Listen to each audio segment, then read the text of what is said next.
you've said that you want Amazon to operate like a startup, like a very large startup, and a lot of CEOs say that. And I'm interested, how do you try to make that happen? You're an enormous company with a lot going on. How do you try to make that work? Yeah, well, we talk about first of all, thanks for having me on. I appreciate it. We talk about wanting to operate like the world's largest startup, and I actually think Amazon already, based on our DNA and the way that we have become a company over the last 30 years, moves very quickly. But when you get larger, there are all sorts of ways that, natural ways that you can get slowed down. And so when we talk about operating like the world's largest startup, we think about a few things. One is, I think in whatever we build, whatever we spend resource on, we have to make sure we're solving a real customer problem. And I think a lot of companies, technology companies in particular, fall in love with the technology, and they are building things that they think are cool because they love the technology, but they get to the end and they haven't really solved anything remarkable. And so you have to startups are missionary about trying to solve problems for customers. And that's what we got to make sure we spend our time on. And then we need a lot of builders, disproportionately so. And I think of builders as people that like to invent, people that like to dissect a customer experience and figure out what's wrong with it, even if it's pretty good, and then rebuild it. And then, you need owners if you're going to be a startup. You need people who think about, what would I do if this were my money? What would I do if I owned all the resources? Hey, I see that I own this piece of the problem. I don't really know if the rest of it's solved. Should I spend my time on it, or should I just assume someone's got it? You need people who really feel accountable. And it's part of what our effort in trying to flatten our organizations is about, is we want the people doing the work to think like owners. And then you really need speed. And I think speed disproportionately matters in every business at every time. In my old job, when I was managing the AWS business, I had the privilege of speaking to a lot of CEOs of companies and enterprises. And they would often say to me something like, I don't know if you understand, like we're big, we have security issues, we have compliance issues, we have lots of organizations that have to be involved. We just can't move fast. And I think honestly that speed is a leadership decision. You can decide you want to move fast, but you have to kind of figure out what's slowing you down and knock all those barriers out. And you got to get the whole organization aligned that you are going to move really fast, even if you make mistakes. And so I think, part of that too, as you're a larger company, as you have more people, is you need to really try to root out bureaucracy. Well-intended people, as you get bigger, especially as you have a lot of managers, they keep layering in processes. And pretty soon you have process upon process upon process that really slows people down so they can't get the real work done. And then I would say the two other things you need if you want to operate like a startup is you got to be scrappy. You can't think about every new project taking 50 to 100 people to do. We started in our cloud computing business, AWS, our storage service. We had 11 people or 13 people when we started. Our compute service, EC2, we had 11 people. You can get going with a small number of people and build something that people actually find resonant, and then to keep iterating from there. And then I think you got to nail. You have to be willing to take risks. And I think that as companies get bigger, they often get very risk adverse. If you hire achievement-oriented type A people, which a lot of companies, including ourselves, have, they're not used to failing. And so a lot of times when they want to pursue something very different, they worry that they're going to be ostracized if they get it wrong. And so they'll play not to lose. And the only way to build something unique and different is to do something different from what people have done. And you have to be willing to take risks and be willing to fail sometimes. So there's lots to unpack there. When you talk about really being customer focused or focusing on, an outcome that your customers have, that sounds like it might not necessarily be consistent with taking risks. If you knew exactly what your customers want, you would deliver that, and that's not risky. You're probably trying to skate ahead and figure out what are demands that customers don't even know they have yet. That's part of the risk taking. So how do you square those two things? I think they're actually pretty consistent, though. I mean, there's listening to customers. Actually, if you find the right feedback loops, customers will tell you what's wrong with your product or what's wrong with their experience and they want to change. So there's listening to customers, and oftentimes customers can tell you the top 10 things in their mind they wish they were different. But if you ask the right why questions and what you're trying to solve, a lot of times customers will tell you what really is bothering them, what's really constraining them. And they can't sometimes tell you exactly how you should fix it. But if you're listening to them and you understand the need, then you can invent on their behalf, which is a lot of what we do. A lot of the invention we do is listening to something customers are really struggling with, and they won't tell you how to do it, but we start asking ourselves, why do those constraints have to happen, and start to invent on their behalf. So you seem to be in the middle of what is either rethink in terms of management or maybe culture. So, I mean, some of the things I'm aware of, you're rethinking the role of middle management. You've adjusted expectations for how teams are meant to work together. You've got people back in the office, I think, all of them 5 days a week now. What animates, what's behind all of these steps?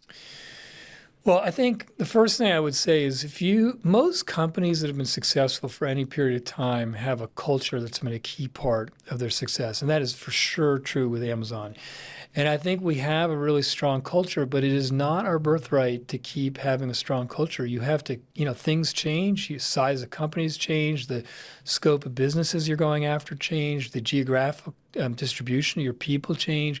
And you have to keep working on strengthening the parts of your culture that you see being stretched if you want to keep being successful culturally. And for us, it comes back to this notion of wanting to operate like the world's largest startup. Amazon has hired really smart, really ambitious, really motivated people who we have given a lot of responsibility to as owners. And then we let them make the lion's share of the two-way door decisions. A two-way door decision is one where if you walk through it and you're wrong, you can walk back through it and no harm.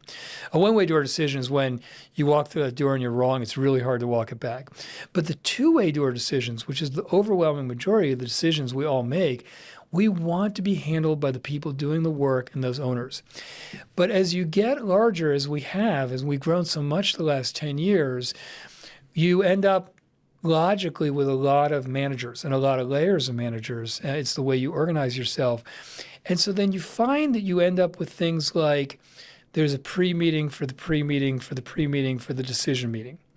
Or you find that owners don't feel like they own the decision, can make the recommendation anymore because that decision is going to be made 3 levels up. And so that's what we'd like to try and limit. We really want our owners doing the real work to own the two-way door decisions and to be able to move quickly and autonomously. And that's part of this effort we've taken, which is to increase the ratio of individual contributors to managers by at least 15% across the company, which will be we have beaten already by the end of the first quarter.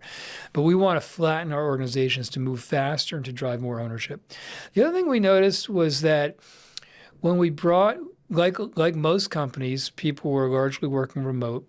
And when we brought people back to the office 3 days a week in May of 23, we noticed that a lot of things about how we were inventing and how we were collaborating got better.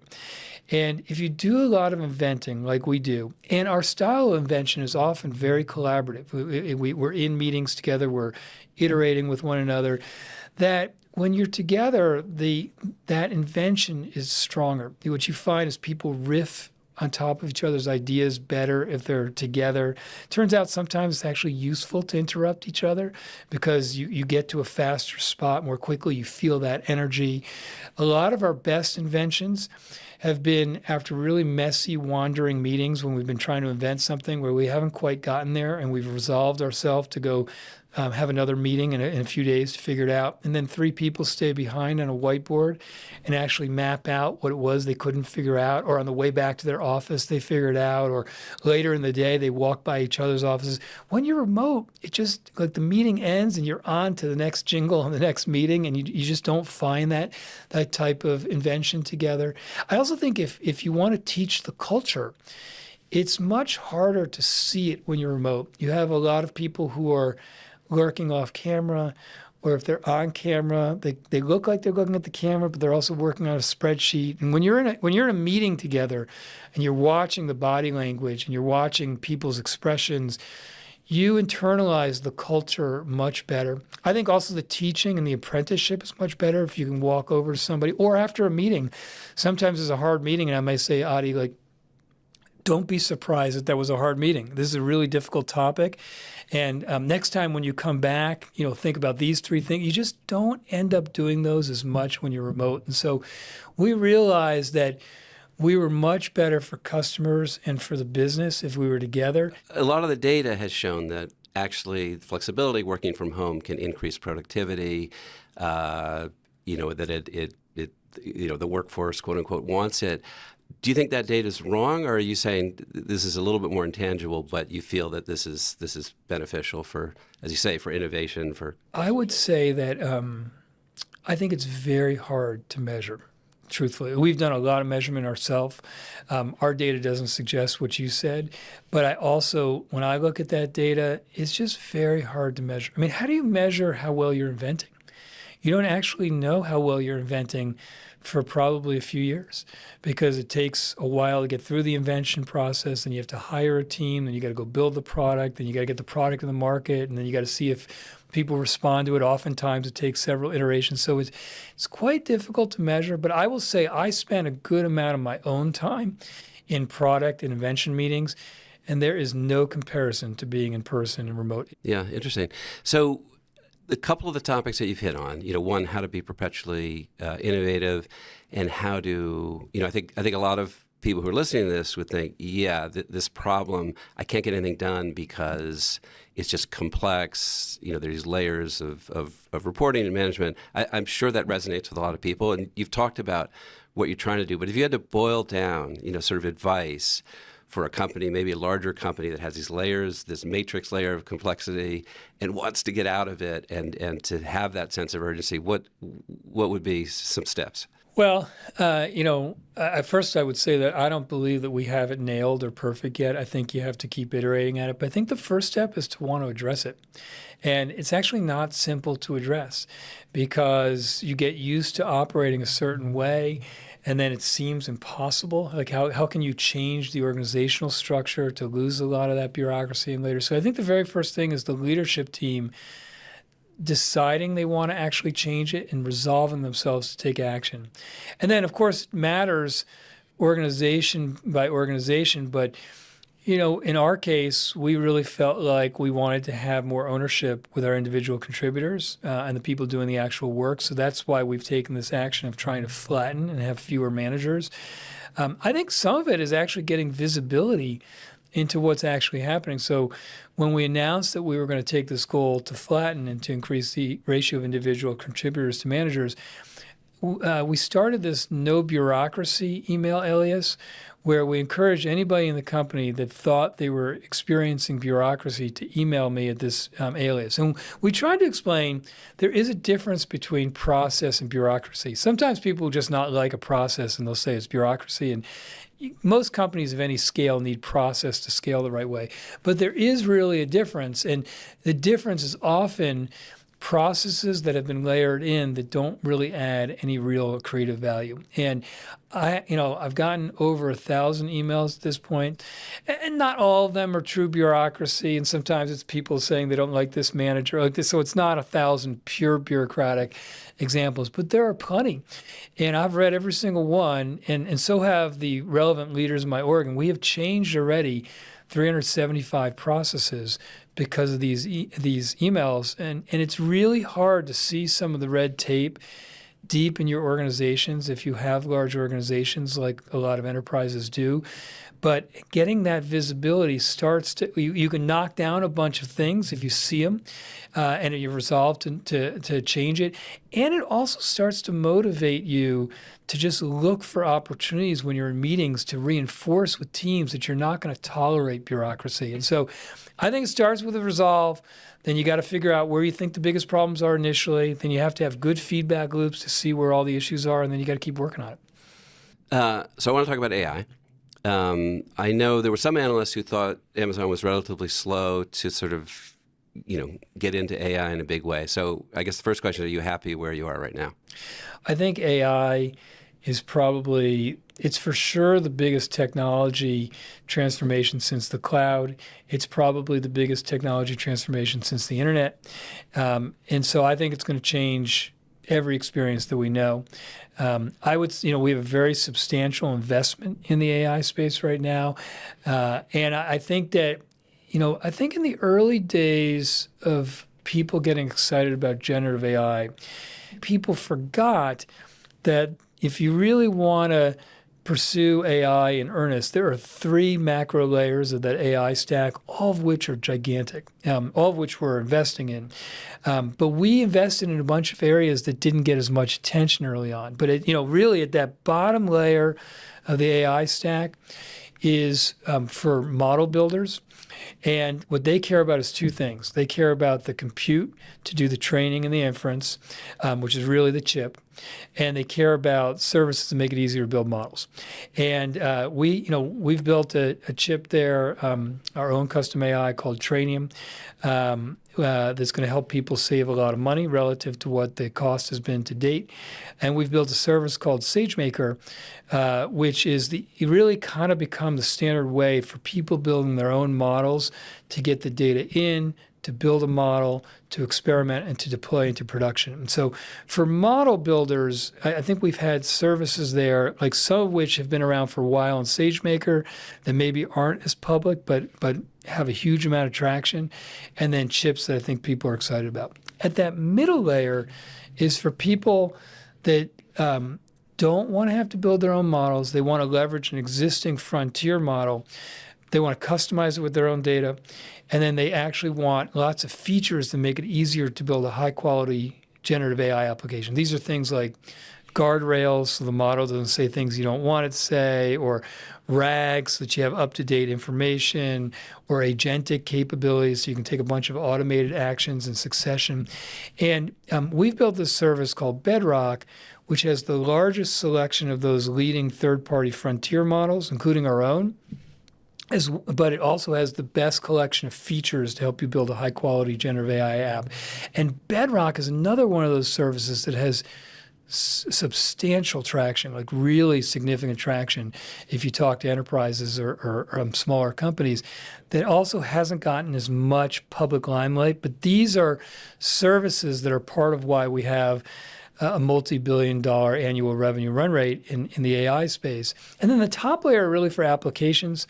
We're building some applications. We have something called Q that's the best AI-powered coding assistant, but the overwhelming majority of applications are going to be built by companies. We have over 1,000 generative AI applications across Amazon that we've built or are building, but most of them will be built by other companies, hopefully on those first 2 layers of the stack that I was mentioning. So while there was a lot of attention early on ChatGPT, which was kind of the only really large-scale generative AI application, I think people have slept a little bit on the other layers of the stack where we have big investments and are doing really nicely. And do you see that maybe as your next big line of business? Whereas the cloud allowed people to do things with data, this will allow millions potentially of users to develop AI solutions through Amazon. I mean, is that sort of the bet that this is your next big? I think that if you believe, like we do, that every customer experience is going to be reinvented by generative AI, by AI more broadly, then it means that there's a lot that's going to be built. I mean, I think, in my opinion, every SaaS application is going to be rebuilt with AI. If I think about our retail business, if I look at all the core pieces of it, we've built something called Rufus, which is a generative AI powered shopping assistant, which, really, I think if you know what you want, there isn't an easier way to get it than on Amazon. But if you don't know what you want, well, you can easily find it on Amazon. People have been doing it for a while.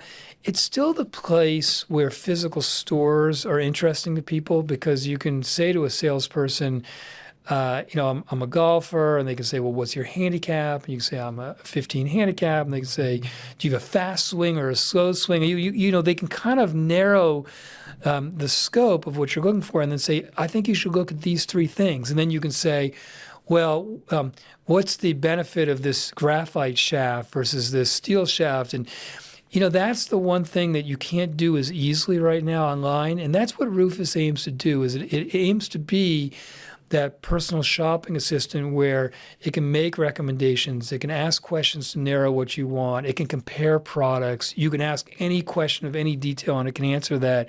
And the sales assistant is not going to move on to another career. They're going to be with you and get more personalized over time. And we're running our inventory management that way, on generative AI applications to get the right amount of inventory in the right spot. If you think about buying apparel, one of the things you don't know is, does this brand run large or run small? And we've built a foundation model to compare all the brands and which ones run comparably small or large to recommend the right size for you. Every part of our retail customer experience will be reinvented with generative AI. And that's true across all our businesses. And so if you want to be helping other companies build the best possible customer experiences, which we do, and which is what AWS does, you have to give them the right building blocks in generative AI, which is what we're doing with things like chips and things like SageMaker and Bedrock and some of the applications we're providing.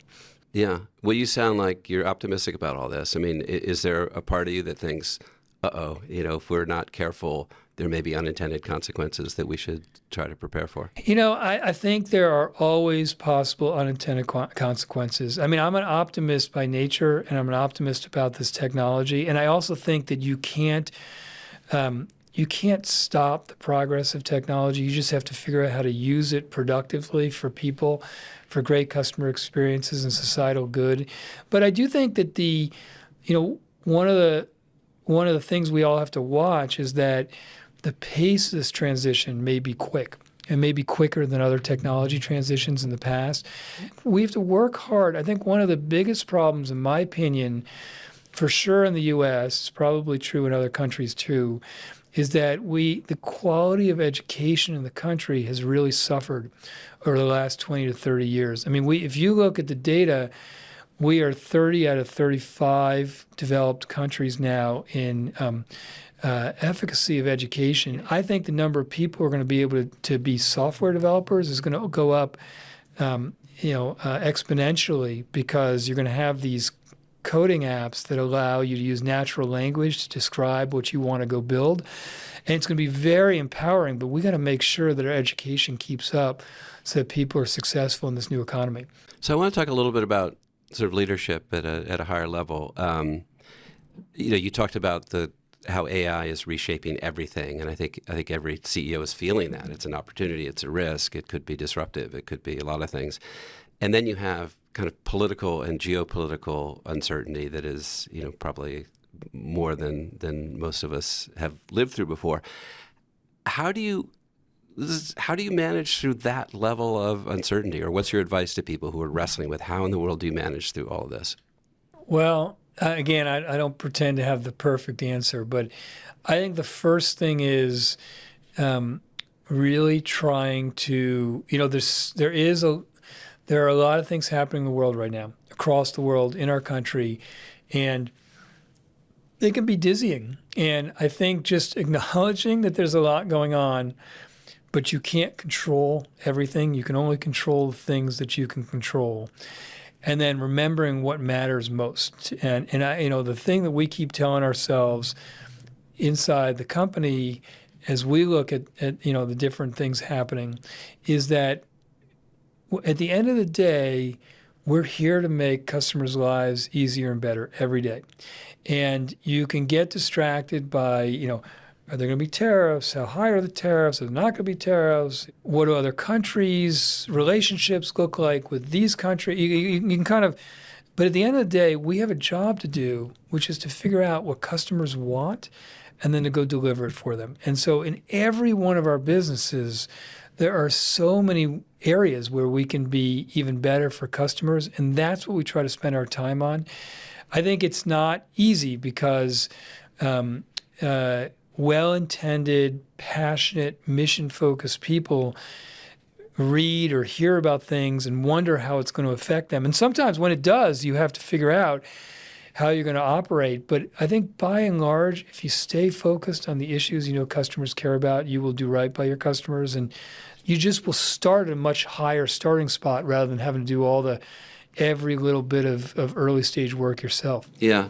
I mean, there was a period, and HBR was absolutely part of it. A couple of years ago, where at places like Davos and again in our pages, good leadership was defined as thinking broadly about stakeholders, thinking about things like sustainability and diversity and long-term thinking and all these things. Has that changed? I mean, the conversation seems to, or the noise seems to have changed around it. But, do you think is the definition of successful 21st century leadership sort of evolving at this moment, or what is the role of a 21st century? I don't know. I leader? mean, at the end of the day, to be, in my opinion, to be a great leader of a significant company, there is no one definition, and there are different things happening at each time that matter.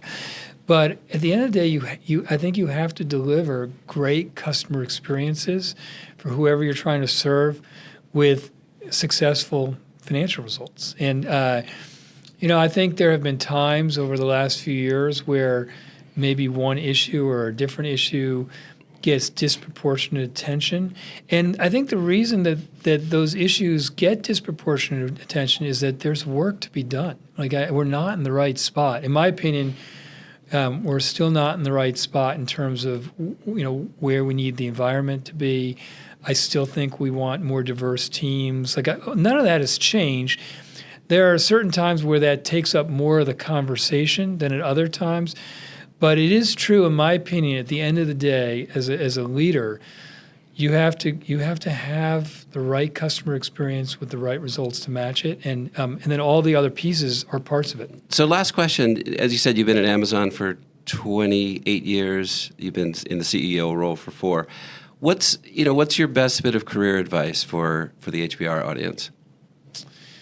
First, I would pick something that you're either really passionate about or that you think you're going to be good at, and you're convicted you could be good at to work on. Because we all spend so many of our waking hours working that you want to work on something you like and that makes you feel good about yourself. Pick things that you're really passionate about and that you believe you're going to be good at and want to come to work every day doing. You just can't be terrified of failure. And I think, and by the way, I made mistakes in this area many times. I felt like almost at every stage of my career, as I got to new audiences who I felt didn't know me or know me well, that every time I got in front of them was like a pass-fail referendum on my competence. And it's just not, A, it's not helpful, and B, it's not how most people think of you who are working with you. And I would say that almost every most important lesson I learned in my career was from failure, or things that didn't go right. And if you are self-reflective and learn from them, it catapults you. And then I think the last thing would be, I think an embarrassing amount of how successful you are is attitude. Mm-hmm. And I always tell my kids this. I don't think they really believe me, but it is absolutely true in my opinion. I think simple things you can control. Do you work hard? Are you reliable? Do you get done what you said you would get done? Do you tell people if there's going to be an issue? Do you want to be part of a team? Are you a can-do person versus a naysayer all the time? All those things change how people receive you and how much they want to advocate for you and how much they want to work with you. And I think another piece of that is how good a learner you are. What I notice is that at a certain point of people's careers, for a lot of people, they just seem threatened by having to learn again. I don't know if it's because it's a lot of work to feel like you have to keep learning, or if you get to a certain point of seniority where you think I shouldn't have to learn, or it's a sign of weakness that you don't know everything. But if you work in a dynamic environment, which hopefully most people do, the second you stop learning really is the second you're starting to unwind. I think back every 6 months, and there's so much that I've learned. And that is really what changes your capacity and what people are going to let you do, and I think your own enjoyment. All right, Andy, this is amazing. Thank you very much for your time, for your ideas. This was a great conversation. Thanks for having me, Adi. Appreciate it.